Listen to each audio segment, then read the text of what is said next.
Much harder to be a successful professional today than it was 50 years ago. Do you have any idea how easy work was for someone born in 1950 when they were 35 years old? They worked a fraction of the hours that people today work. And it was much easier. I'm old enough to remember what it was like being a journalist in the 1980s. When you left your workplace at 6 o'clock, nobody could reach you.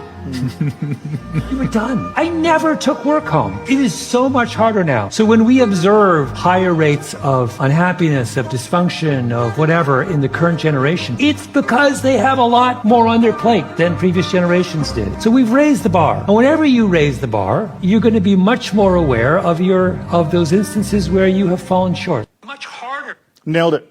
Nailed it. Like most things, Malcolm Gladwell, he's absolutely right and on the money.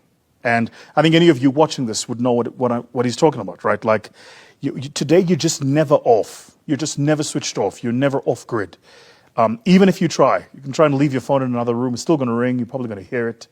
And if you're anything like me, if you're disconnected from the things that are connecting you to the world, the anxiety that comes from the disconnection is actually more energy consuming than just being connected. Like, I feel calmer being connected to the world than I do being disconnected from the world and knowing that I'm disconnected. I'll tell you guys a true story. Very recently, we're on tour and I'm traveling, and I got on the plane, and I'm sat on the plane and I'm doing my thing, and the plane takes off, and immediately after the plane took off, I got my phone, got my laptop, I kind of opened the laptop, had the phone on, and I went into the on-air Wi-Fi.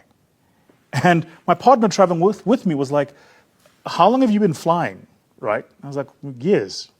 First time I got on a plane was 2002, right? So what's that? 22 years I've been flying. And she says, and when did on-air Wi-Fi become a thing? Now just think about that.